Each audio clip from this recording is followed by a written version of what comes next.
Hello and welcome to my March wrap-up video.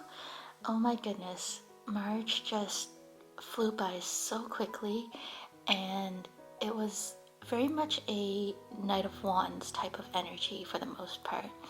It started with being busy from work, and busy is good since I freelance now, and then the month ended with me getting sick, but it was only for a short few days and I am all good now.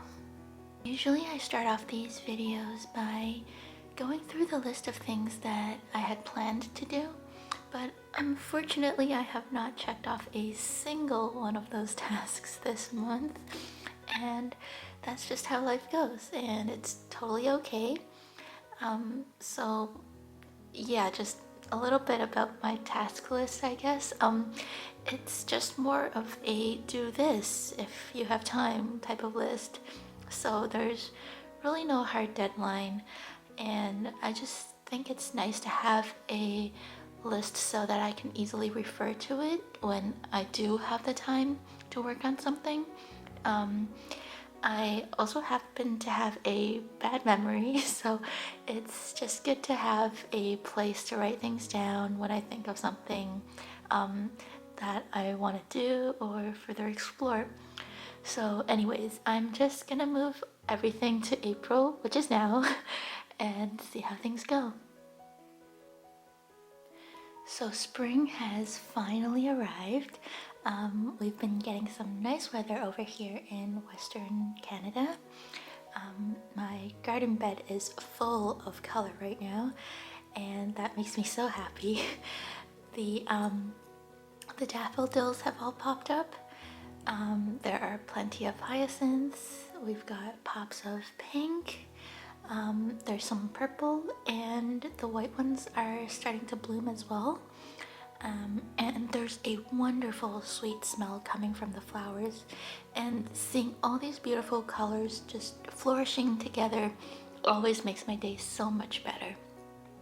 And from my backyard I can hear birds chirping a lot more, and I can also see some cherry blossoms from a neighbor's backyard, which I love as well. Out of all the seasons in the year, the spring and fall equinoxes are the times when I feel the biggest shifts in energy, and these are the times when I feel like I'm most in tune with Mother Nature and just flowing with that energetic change. I love this feeling, and so in March I've just been soaking in the energy from this seasonal shift. Okay, on to decks. Let's get this out of the way first. I've been using mainly two decks. One is the Playful Heart Tarot by Zaara and KittenChops, and this deck is just totally a spring deck because of all the colors. Oops, let's see what this one is. 5 of Wands, and yeah, there's just such a positive energy from the illustrations, and even the ones that are a bit more gloomy. Like, it just gives a sort of everything's gonna be okay, like this one, everything's gonna be okay kind of feeling. And some of my favorite cards are actually from this deck. So yeah, it's always such a joy to work with this deck. And by the way, the creator is working on a Marseille deck as well. So if you love, you know, this type of art style, you should totally follow her. I think it's still a work in progress, but anyways, I think yeah, I'll just leave like her Instagram or something down below so that you can check it out if you're interested. The second deck is the Symbolic Soul Tarot by Elisa Seitzinger, and totally not spring themed, but Yeah, it's a relatively new deck that I got, and so I just wanted to work with it, get to know it a little bit better, and yeah, I just love how there are so many intricate details in each of the cards, and I feel like this is one of those decks where I discover a little bit more about each of the cards every time I use them. One of the cards that I pulled recently from this deck was the Queen of Swords, and I just noticed that there are two scarabs on this card. So there's one here and another one down here, which I found pretty interesting. Now, I only have two low scarabeo decks, and so apart from this one, the Symbolic Soul Tarot, the other one that I have is the Egyptian Tarot, which also happens to feature scarabs on some of the cards. And yeah, so, but for this deck, I've only seen the scarabs on this card only so far. And then I started diving into its symbolism and found that there's actually a scarab or beetle-faced ancient Egyptian deity called Capri. I'm not sure if I'm pronouncing that correctly, but yeah, Capri is a god of rebirth and transformation, which I think is super cool. And anyways, I'd love to know if having scarabs on cards is a feature of low scarabeo decks. And I know it's used in the logo.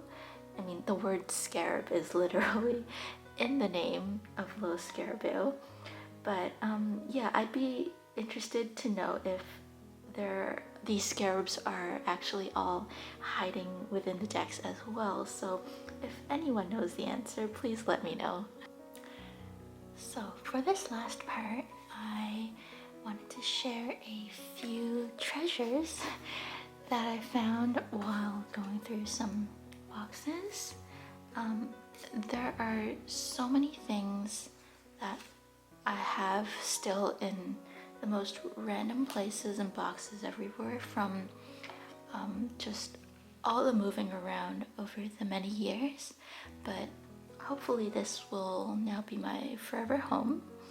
But anyways, these are some things that I got many years ago from Ghibli Museum. Not the new Ghibli park that opened near the end of last year, but the one in Mitaka that's just outside of Tokyo.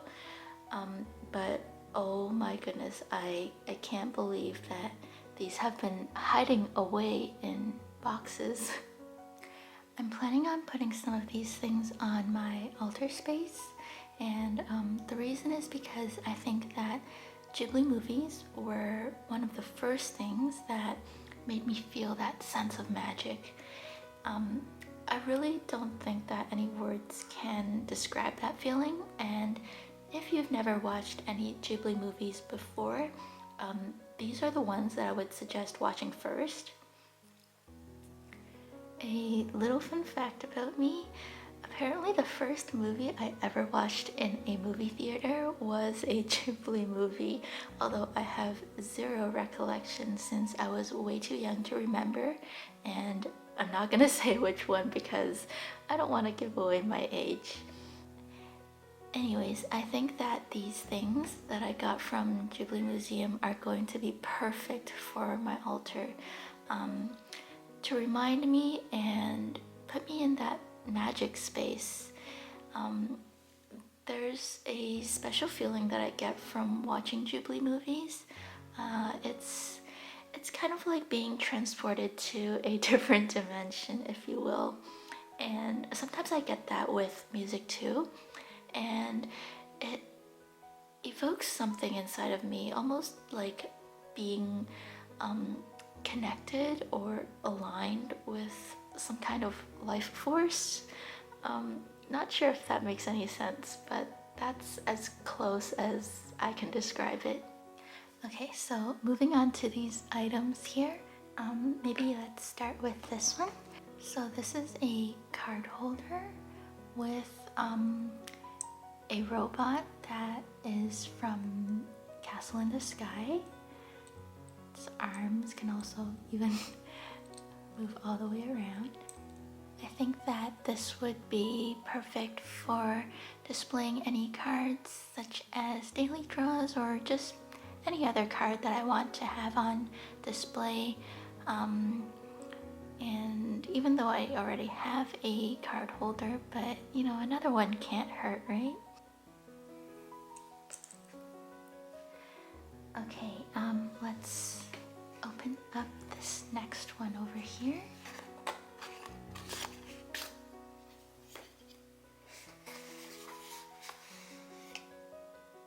Just look at that. So this is the moving castle from the movie, well, Howl's Moving Castle. And I love how it's got the steampunk look to it. Really, really cool. And what I love most about it is how it's got all these different secret compartments in it. So let me show you. You can open up the top like this, and the other layer as well down here. You can hide all sorts of little trinkets and stuff. And there are more on the side, so if you pull this one out like that, and there's one in the center here, and one more over here. Absolutely love this thing, and I gotta be real careful with it. And then I've got a couple of postcards, which I believe I got on the same trip. And then these are some film strip bookmarks. But yeah, let me see if I can show them to you against the window so that you can see the frames a little bit better. And then this ticket also features a film strip, which I think is really cool. Oh, and not related to Ghibli, but in the same box, I found these two cute little gnomes that I got from a friend.